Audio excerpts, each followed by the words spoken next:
É isso aí, vamos para mais uma aulinha de geografia com o professor Francisco. Em tempos de pandemia, cada vez mais nós vamos inventando e reinventando. O importante é não deixar nossos alunos para trás e oferecer várias oportunidades para que eles consigam superar este momento difícil. E o tema da aulinha de hoje, a revolução da informação e as cidades.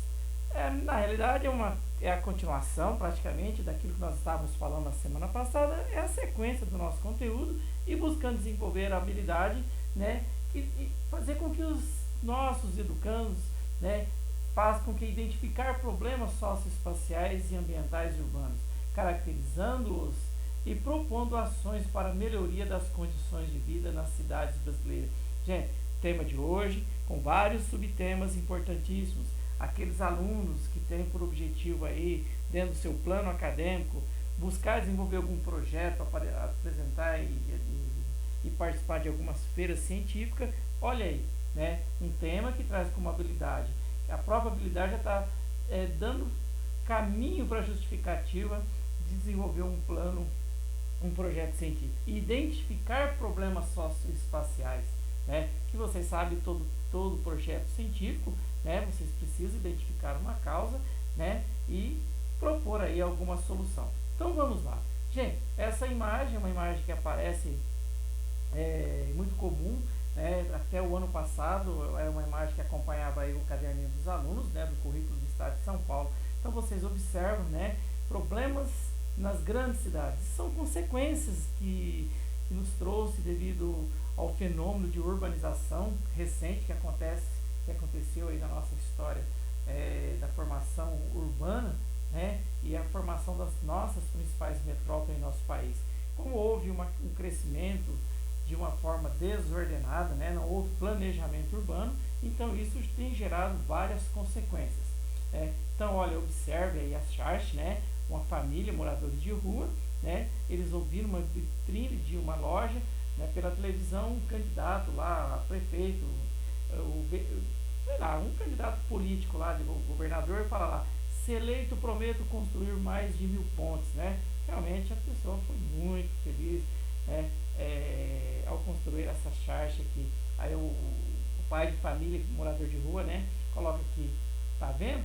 Não teremos mais problema com moradia, né? Então realmente vocês veem aqui o congestionamento de pessoas, se vocês conseguem identificar aqui nessa imagem, né, que moradores de rua, que infelizmente é uma população de pessoas sem condições de habitação, né? Isso vem se tornando um problema sério nas grandes cidades brasileiras. Outra situação aqui, né, que aparece aqui: São Paulo, uma cidade organizada, né? Ela sequestro relâmpago, né, logo à frente, a Cracolândia, né, aqui à direita, né, assalto à mão armada, à esquerda, né, roubo de carros, né. Então, assim, vocês veem que realmente são sérios vários problemas que serão temas da nossa aula de hoje. E um dos principais problemas urbanos no Brasil, como vocês podem ver, né, que é uma consequência dessa urbanização acelerada de forma desordenada. Não houve planejamento, não houve uma infraestrutura que acompanhasse esse crescimento desse processo tão acelerado de urbanização como foi no Brasil. Então, áreas que foram surgindo nesses grandes centros, como por exemplo, né, o crescimento de áreas de favelizações, né, e a desigualdade social urbana, que isso é realmente uma questão socioeconômica que tem gerado vários conflitos, principalmente nos grandes centros, né, brasileiros. Aí, por exemplo, também outra consequência complicada né, todos aqueles que vivem nas cidades grandes, né, tem que conviver com a poluição sonora, visual, atmosférica e etc. Ainda sem contar, né, fora o trânsito caótico que isso vem causando. Gente, olha, essa imagem, a imagem de uma região metropolitana, de uma metrópole, né, provavelmente aqui, né, de acordo com a imagem da zona leste de São Paulo, né, em períodos de enchentes, né, isso geralmente acontece durante o verão. Isso causa realmente grandes transtornos para a população local, para trabalhadores, né, e moradores, para o trânsito. Mas olha, isso aqui é um processo, a água, quando ela sai de dentro do leito do rio, isso é um processo natural. Por isso a gente fala uma questão ambiental, né? Porque essas são áreas de escape durante as cheias que de um processo natural isso acontece, mas só que aqui são regiões, né, que provavelmente sempre que ocorrer quedas d'água, né, com elevado índice, isso vai ocasionar, porque não tem como a água infiltrar, você perde a impermeabilização do solo, como a gente vê aqui, né? E isso realmente tem se tornado um transtorno comum, né, nas grandes cidades. E exemplo aqui nós temos a cidade de São Paulo, que são consequências ambientais, né, e a falta de projeto de infraestrutura, de planejamento urbano, né?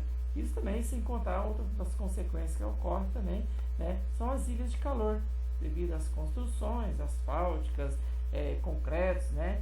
Isso faz com que nos centros, né, nessas regiões, né, de grande extensão urbana, isso tem provocado um forte aquecimento, onde ocorre aí, né, uma precipitação elevada e provoca pancadas de chuva, né, de água em alguns pontos da cidade, né? Isso também são consequências negativas que ocorrem nessas regiões, nesses grandes centros. Gente, então vocês observam que em termos de poluição, nós temos a poluição do ar, que é provocada pelo dióxido de carbono, né, que devido à combustão dos carros, né, de veículos, caminhões, fábricas, a poluição sonora, que isso tem causado, inclusive, sérios problemas de saúde pública, né, às vezes as pessoas nem percebem que passam a ter problemas de audição. A poluição sólida, como na aula passada nós já comentamos sobre isso, sobre o não ter um lugar adequado para descartar o lixo, e a poluição da água, né, que realmente, né, nós fazemos, né, as pessoas, cidadãos, acabam fazendo por falta de uma infraestrutura, de falta de planejamento urbano, por uma falta também de vontade pública, né, fazemos dos nossos rios, né, depósito dos nossos dejetos. Isso tem provocado realmente, além da poluição da água dos rios, né, e oceanos, também nós temos, né, grandes cidades em torno do nosso litoral brasileiro, né, e também a poluição dos lençóis freáticos, que é uma causa seríssima. Olha a questão do trânsito, um trânsito caótico, por exemplo, olha que situações. Gente, você imagina isso fazer parte do seu dia a dia, você ficar horas preso no trânsito, né?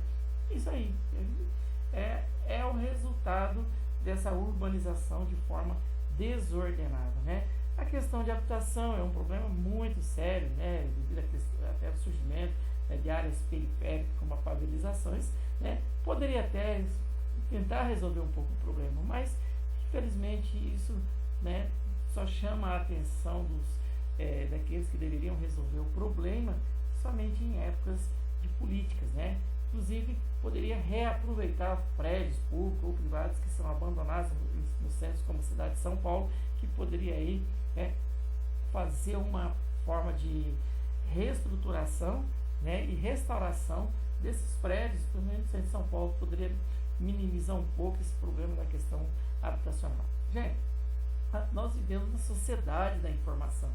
Então, quer dizer, só que a globalização, nós observamos que a globalização que nós chamamos da universalização do mercado mundial, isso não acontece de forma igual em todas as regiões do planeta. Regiões de melhor desenvolvimento, né, isso acontece em um processo mais intensificado. E uma das questões que nós estamos vivenciando hoje com essa questão da pandemia, a exclusão digital, né? Então, aquele que tem acesso à internet está conseguindo acompanhar as aulas dos seus professores, está conseguindo estudar, né? E isso tem causado um processo, né, de crescimento da desigualdade. Então, hoje a gente observa que realmente como o avanço da tecnologia ela não acontece, né, ao mesmo tempo entre as pessoas, entre as regiões do país, até mesmo do mundo, né? Hoje a gente observa o quanto isso aí está prejudicando principalmente os nossos jovens, né, que precisavam acompanhar a questão da educação, né, das suas formações acadêmicas, e isso hoje, né, acabam não tendo acesso, né? Então, quer dizer, nós falamos de um processo de universalização e a exclusão digital. Vocês veem que a exclusão digital acontece só de uma questão, né, por questão de moradia, condição de vida precária e tal, ela também acontece nesse mundo que vivemos hoje, na sociedade de informação. Aqueles mais favorecidos estão inclusos, aqueles menos favorecidos estão exclusos, né? Como nós percebemos, vários colegas jovens aí que não estão conseguindo, né, se manter posicionado aí para dar sequência à sua vida acadêmica. Bom, uma das questões que seria legal a gente estar ressaltando nessa aula é as funções das cidades. Nós temos cidades políticas, como exemplo Brasília, que são centros administrativos.